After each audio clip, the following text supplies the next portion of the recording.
It is my great pleasure to introduce Malachi Walker. Take it away. Thank you, Damien. Thank you all for coming to my talk. Something's fishy. See the hook before the bait. So, just a show of hands here, how many people saw this title and are kind of expecting to talk about fishing lures, maybe email, vishing, something related to that? All right. And then how many of you read the abstract and saw that we're going to actually probably be talking a little bit more about DNS, adversary infrastructure, and how it relates to not just phishing, but malware, spam, and other threats? So the title itself was the bait, and the abstract was the hook. Still, I didn't see all the hands go up. So how many of you maybe didn't read the abstract, but you still had heard my tone and you decided I'm not going to raise my hand for that? That's another way of seeing the hook before the bait. And that's kind of what we want to get into today with this discussion is there are many different ways to see the hook before the bait. I'm going to be presenting one point of view that's kind of backed by research from our newly released Domain Tools Investigation Report and some different patterns of malicious infrastructure that we found. But ultimately, this is supposed to be the rising tide that lifts all boats. We're here as the InfoSec community to come together, share ideas. And I know that there's a lot of perspectives that go beyond just this one point of view. I'm interested in hearing your perspectives. And I think this will hopefully lead to some great idea sharing all throughout this week as we got a lot of great leaders in InfoSec together in one place. So why the Game of Thrones map of Westeros? I thought with the theming of Here Be Dragons and also kind of the nautical theme of fishing, like one of the best ways to weave that in together was one of my favorite series, A Song of Ice and Fire. But just know all of these images are licensed by HBO. George R. R. Martin, I don't owe anything. I don't want to be caught in court and give him something to distract him from finishing A Winds of Winter. You heard we're gonna get that, right? Like, he said he's gonna, actually work on finishing it. He understands it's something he has to do. So Winds of Winter, Grand Theft Auto 6, like things are looking up. The wait's almost over as long as you're not waiting for like Half-Life 3. So if we think about Westeros, though, the most powerful families are the ones that were laying siege and taking control of the different ports, right? So you got Marine, you got King's Landing, and of course you got Casterly Rock on Lannisport. I think it's interesting and kind of coincidental that phishing campaigns are also a way and means that threat actors try to lay siege to take great control as well. And then you take it a step further. If someone's launching a phishing attack and they know about the third parties that their target is interacting with, they can make a lot more focused attacks, which also kind of have a similar theme. I don't know if we call it nautical or not. Does anyone have the name for that one? The word I was looking for was watering hole. So there's going to be kind of a blend of like dragons, fish, water in this presentation, but we're going to talk about DNS, those patterns of malicious infrastructure that we found in the investigations report, and then actually how different ways to identify indicators of compromise. I'll walk through two examples of phishing related domains that I found, and then we'll kind of recap and see how this relates to the greater conversation of seeing the hook before the bait. So let's jump into it. A little icebreaker. Are there a lot of Game of Thrones fans in the room right now? Okay, so raise your hand if your favorite house is Targaryen. All right, not many fans of that. What if you like Lannister? Anyone's a fan of House Lannister? Baratheon? Stark? There we go. Okay, good. Because, all right, we obviously got the dragon theme. I put a lot of Targaryen stuff in there, but my favorite house is House Stark. So definitely you'll see some wolves in here as well. All right, so let's get into the data, right? Like, think about the theory about like all the different events and logs that you interact with. I understand there's nothing on the screen right now, but if you're in threat hunting, incident response, there's probably a lot of times when you're telling yourself you've run into an incident and you're telling yourself, there's no way it's DNS. It's not DNS. It just can't be DNS. But the truth is it's usually always DNS. Everything is a DNS problem. It can be incredibly complicated, but it can be also valuable to threat hunters, incident responders, and security teams. It's also the same goes for attackers, unfortunately. So it's important to kind of think about that as a basis, and it can be a great early sign of trouble to help fuel a lot of different investigations and responses to threats related to phishing. So Another theming, right? San Francisco. One of my favorite shows that took place in San Francisco that I watched growing up was That's a Raven. And so imagine you're in the SOC, and for some of you, you don't have to imagine. It's 5:30 on a Friday, and something throws for you for an alert. You see a data hemorrhage, and this data is being exfiltrated to an appropriately named employee portal login domain.com. All right, no problem. We'll stop the leak for now, but the incident responders in the audience know that this is where the real work begins, because you have a lot of questions after the exfiltration has taken place, like how long have they been inside, right? Am I reducing dwell time? Why didn't my threat intelligence feeds, why didn't they pick this up in the first place? And if it's going to this domain, where else is it going? And I understand that you didn't come to this talk necessarily for questions, but you came here for answers. And yes, the answer is DNS. It's incredibly related to all of the different common attacks, because if you think about phishing, right? If a threat actor is going to spin up a phishing campaign, they're going to do it on the internet, and then they're going to create an email address to send the lure, and they might even create another website that the lure is going to live in. And so think about that internet infrastructure that fuels the phishing campaign, and then that can be a great way of getting more towards the root rather than kind of the symptom. So this stat from Verizon is actually fairly generous. Infoblox has the number up at 93%. And if you're, getting started out in InfoSec, this could be a great way to find some easy wins. Think about where most threats are coming from and take that approach of addressing it that way. And you'll see a lot more coverage and hopefully a lot more success earlier to get those quick wins. So, you came here for phishing, and you're not really wanting to talk too much about DNS. So let's just get a little bit of a DNS primer for those that might just need a refresher. I was worried that Shador wouldn't be drafted by the time I'd give this presentation, but luckily the Browns got him. So if you think about DNS, right, if you have an Internet of Things connected to a device, right, like this computer or a phone, this watch, sometimes even like a smart toothbrush, and it wants to visit a website, you're going to have to ask a question or a query to a recursive DNS server. There's going to be times where if you visit the website enough, it'll be cached and it can bypass a lot of these other servers. But if you're visiting for the first time, it might have to resolve through the DNS server to a root name server down to a TLD top level domain server. We'll get into more of that data later. And then if necessary, an authoritative name server, just so you can access the website. This happens really quickly, but the internet infrastructure behind it can be incredibly interesting. In fact, we consider it forensic gold, right? It's readily available and it's rich in context, right? There might be a way that threat actors can use DNS to lie, but it's very hard for them to use DNS to hide. It's going to be an early signal of internet activity. If you can find those domains related to the lure, for example, or the email that's sending out those lures before it goes into Linda from accountant's inbox and they send $500 in gift cards to the CEO, then it can lead to a lot more success in being proactive and protecting your organization's revenue and reputation. So when we think about domains itself as it relates to DNS, when you see in a login alert, the domain name can carry the intent behind the attacker with it, right? So you could see one in the example where it's meant to fool humans, like the exfiltration example where we went through employeeportallogin.com and had data exfiltrated there. But you can also see ones that look like they're written in High Valerian, and those ones are likely meant to fool machines and can also be used for exfil targets. And so when you think about how the intent behind a domain, like a typo squat, for example, like that Blue Cross or Kaiser Permanente, where it's just slightly off and it doesn't necessarily look like it's really associated with the brand, but on a quick glance, it could fool someone. That's a great way to spot different domains that might be meant to fool humans and might not have the most reliable infrastructure.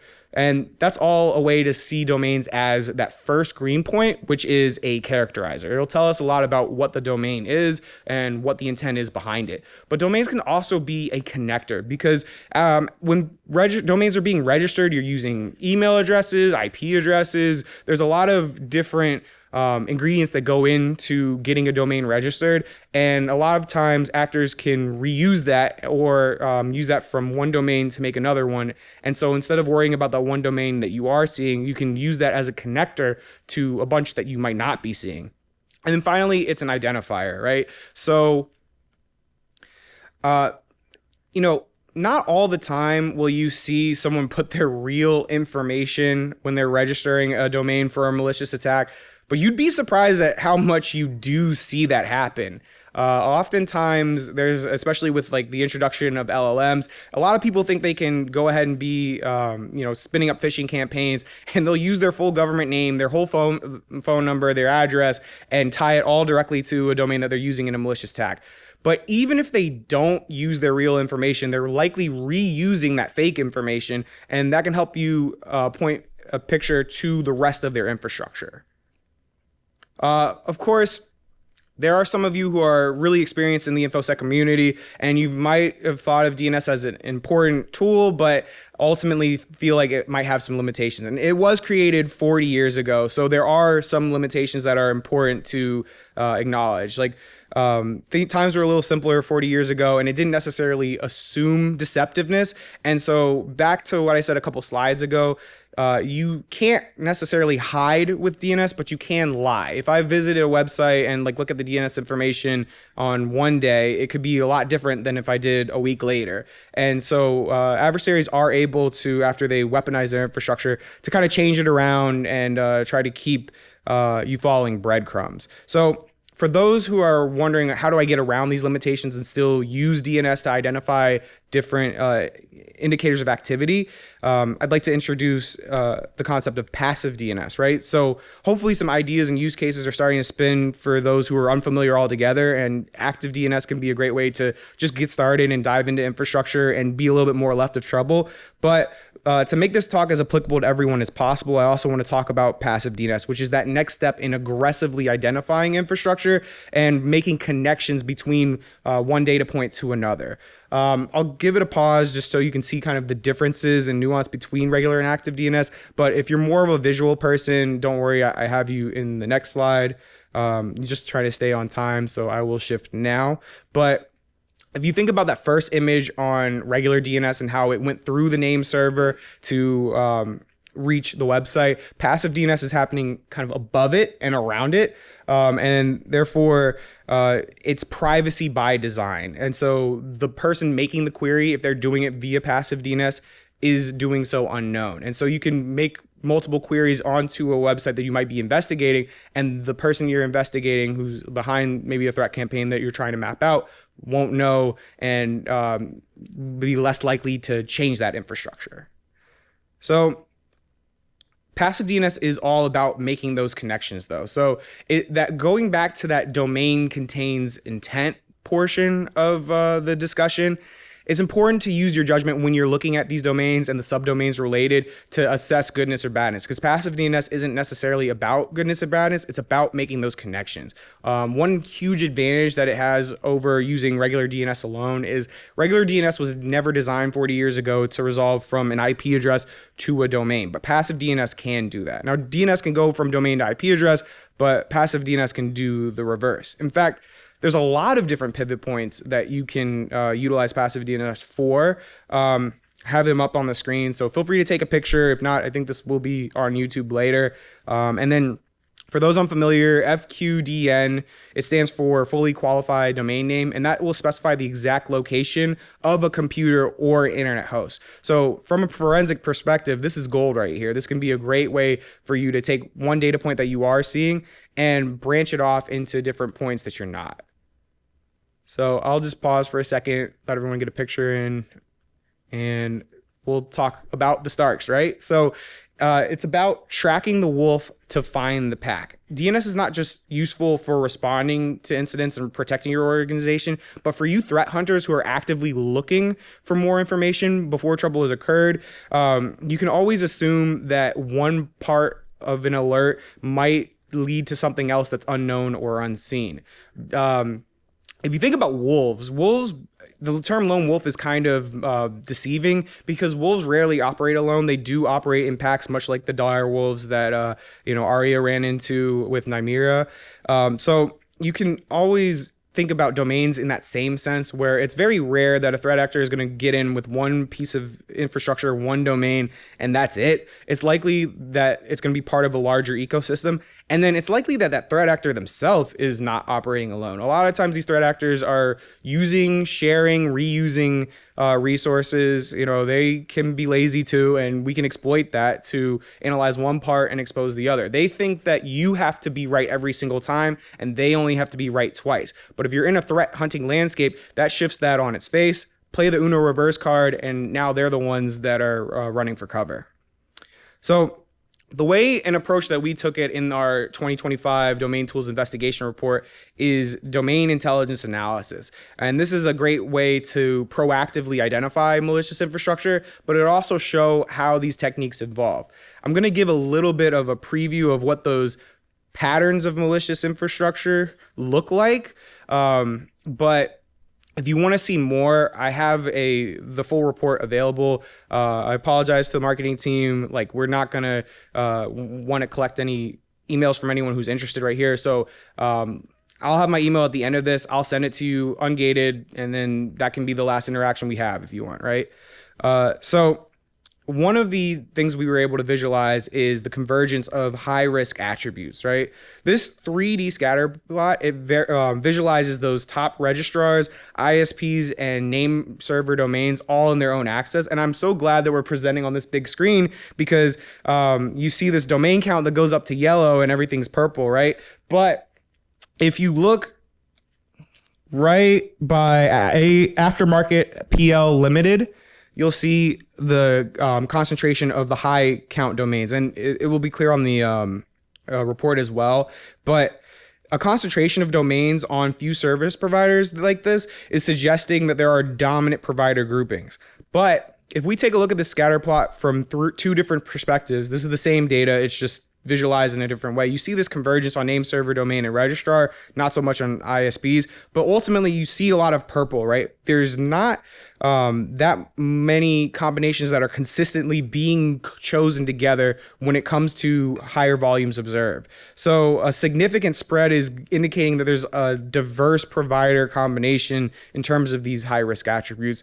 And so maybe it's better to think about how this infrastructure is being weaponized in the first place by the threat actors. So when you think about the MITRE attack framework, you can already see in your head probably a lot of different ways that techniques, not just phishing, would involve DNS, right? There's a lot of examples like internal access, lateral movement. Of course, you have internal spear phishing, which is what we talked about today with seeing the hook before the bait.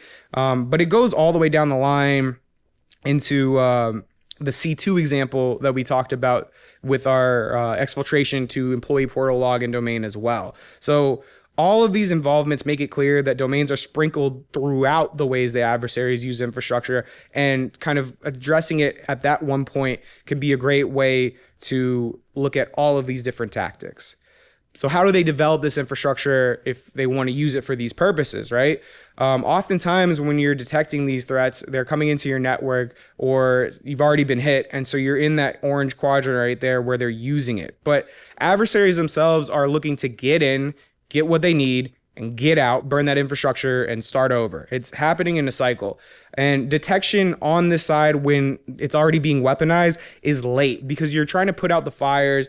It's the weekend, most likely. They're trying to take advantage of making sure that you're out for recovering your data information, and harm is already occurring. And we don't want that because there's less context that we can get. Detection when they're preparing, think about that phishing example, when the domain is actually being spun up before the lure is out.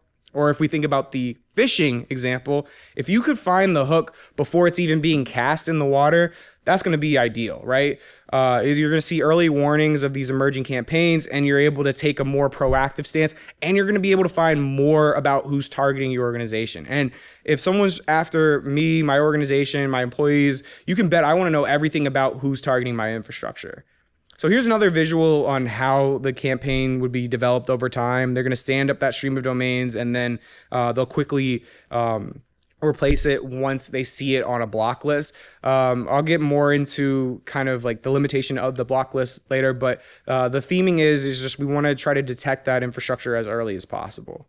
So another thing that we dive into with the report is the top level domains. So observed is a chart of the top level domains of 2024 for new and like their counts. So it's safe to assume that most nefarious traffic is still going to come in on the most common TLDs like .com, .org, .net. But what's unique about these new TLDs is if you have a security product that's, trying to flag all of these different traffics coming through, they might be catching a lot of the .com, the .org, the .net that they're supposed to, but it's relatively static. And so as these new domain registration opportunities come in, there's just going to be a lot of more opportunity for traffic to go undetected when it follows one of these TLDs. And like I said, a lot of these can be legitimate domains that are under these new TLDs. A lot of people use it because it's cheaper, or sometimes it's even free to register a domain using this TLD rather than .com. But you see this spike of activity. As soon as a new TLD is introduced, a lot of people are scrambling to register domains. Some of them very legitimate, but ultimately it provides a lot of cover for threat actors to use malicious TLDs under this cover. So this could be a good low-hanging fruit for some automated blocking. We'll get into that later in the example portion. But the other final kind of takeaway I wanted to bring in from the impact of high publicity, from the Domain Tools Investigation Report, is the impact that we're seeing in high publicity events. Like in California, right? You probably saw a lot of conversations about the wildfires. And it's no coincidence that threat actors are utilizing this and taking advantage of it as well. They want to subvert your trust and use high emotional and high publicity events to invoke some kind of emotion, lower your guard, and be more likely to do harm and hunt you. But the thing about Here Be Dragons is that dragons can be hunted too. So with adversary infrastructure analysis, we can find out more about who might be targeting our organizations or ourselves personally, and know about more to monitor for. So I'll introduce like 2 catches of the day of how I found this in the wild. So one that I found was a Instagram. So I did a search on support, right? I was looking for domains that match support. My theory was that, thinking about that email support login.com, there's probably going to be a lot of different domains related to the idea of support and trying to get you to fork over some credentials, whether it's a crypto wallet or seen here, like Instagram support-email.com. And now, as you can see, that's what the screenshot of that domain looks like.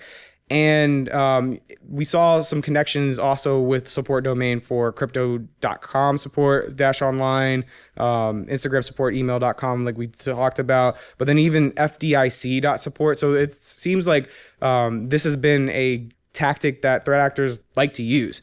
And the problem with waiting for it to occur on a block list is that you can find that it might not be on the block list. Block lists rely on observations to be known in the wild, which require people to get hurt in the wild. And also some threat actors have domains that are just for us. So as you see, no one flagged this domain yet. And oftentimes threat actors are monitoring these block lists, like all 97 of the ones that rated it as 0. And once they see their infrastructure on there, that's their sign that it's time to get out and cover their tracks. So if you can find infrastructure while it's at a 0, you're going to be a lot more likely to make more connections and uncover some adversary infrastructure. And so here's another example of a domain I found, trustwalletsupport.com, and it had a screenshot that tried to get, crypto identification too. So you can see that there's some clear intent behind it. And, I wouldn't necessarily recommend visiting all of these different websites. Maybe you could use like a virtual machine or something, but there's oftentimes also tools you can use where you can just do some web scraping and not have to engage with it yourself. but wanted to put that disclaimer in there. And then passive DNS resolves to show those changes over time. But as you can see in that second row, mailtrustwallet.com, there's clear indication that they want to use this for phishing activity. All right, so another tool that's really good to use to not just like, I know this is the blue team track, but this is a really good tool for red teaming if you want to test organizational resilience and work within Kali Linux. Recommend taking a look at Spiderfoot to get more data and full visibility. And then configure your own SIM to prioritize domains, right? So this is how I have my Splunk set up, but you can do this on your Cribble, on your next gen SIM, whatever the hottest SIM out is right now, and make a similar approach where you're prioritizing data. So I'm focusing on young domains, and then I'm trying to find domains that might be exploited, and then newly observed domains. So anything that's under 48 hours old, there's no reason I need to interact with it now. Not all young domains are bad, but a lot of bad domains are young. So it's just better to operate with kind of that caution. And then you can automate a lot of these in a SOAR. So this is using it through Cortex XOR for an example. And then different patterns that you can think about when you're looking for different anomalies that would indicate potential threats. But the point is, try to configure a lot of the tools that you're already using with DNS at the forefront. So then let's take a look at passive DNS, right? I did a search on a IP address and used passive DNS to find other domains that were associated to it. And by using regular expression on this care-home.co domain, I found a lot of gnarly looking subdomains with a lot of different record types.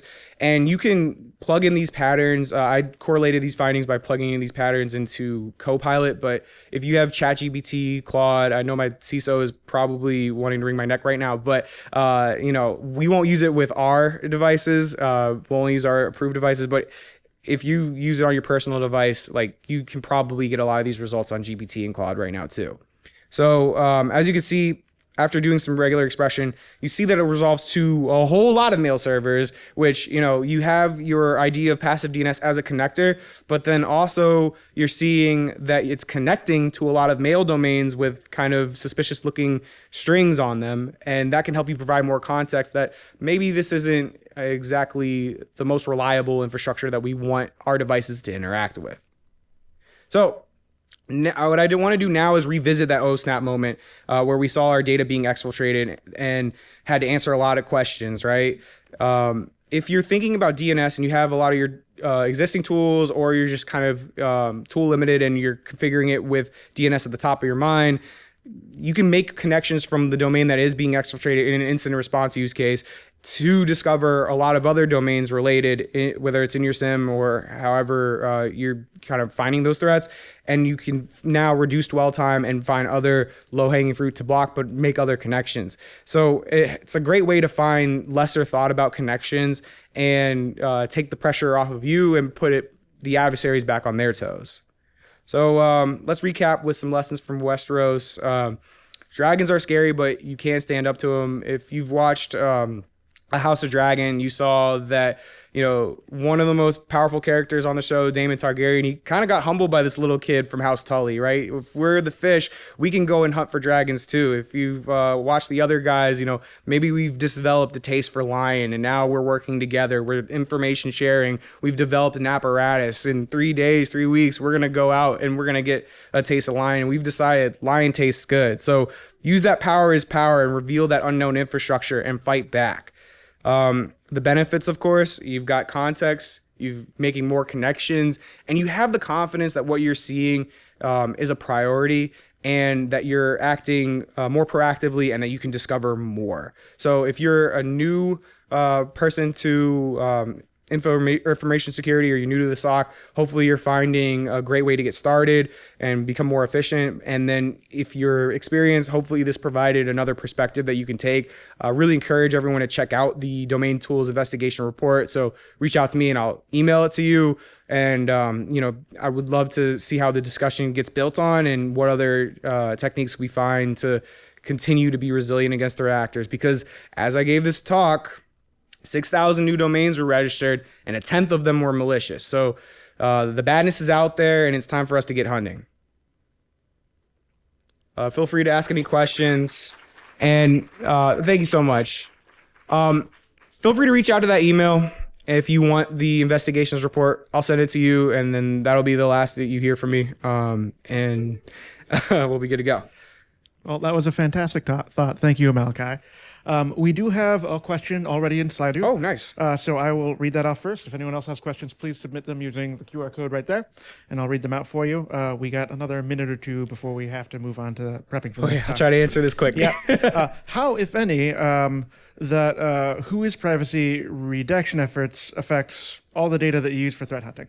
Bit of a broken sentence. The data that we use, so we use WHOIS and our DAP data on our research team for threat hunting. And so I think that using the historical context behind it can still be incredibly helpful. And a lot of people aren't necessarily turning off their servers, and they still are kind of resolving there. So we're still getting a lot of information on the WHOIS side too. But looking back in time can be incredibly helpful too. And then if you see like redacted for privacy, if that was the question for the domains that you're interested in, sometimes you can still see what name servers they're using. And so if you see one brand is using GoDaddy to register all of their domains and subdomains as of recent in the last month, and then you see a new domain that's using like Hostinger or Namecheap, then chances are those ones are not related. So it can require a little bit more creativity. Personally, on our research side, we've been able to work around it, and passive DNS has been helpful at making those connections. But yeah. All right. That's all the questions I have right now. We have time for one more if anyone in the crowd wants to raise their hand and take one. Over here. How much are you acting on this intelligence, and how much of that are you automating? So the question is, how much of this intelligence are you acting on, and how much are you automating? So me personally, I'm not acting on any of it. I'm kind of sharing the findings from our research team. And so I'm more doing it for like like presenting this information and trying to give you all something else that you can act on and automate. But if you want to talk to me afterwards, I have some people from our research team, and they can kind of tell you how that breakdown works. All right. That is all the time we have for Q&A in this theater. Sounds like Malachi, you'll be up in the lounge later. Yeah. Yeah. Feel free to catch up with him then. Thank you, everyone, for attending, and thank you again for the fantastic talk.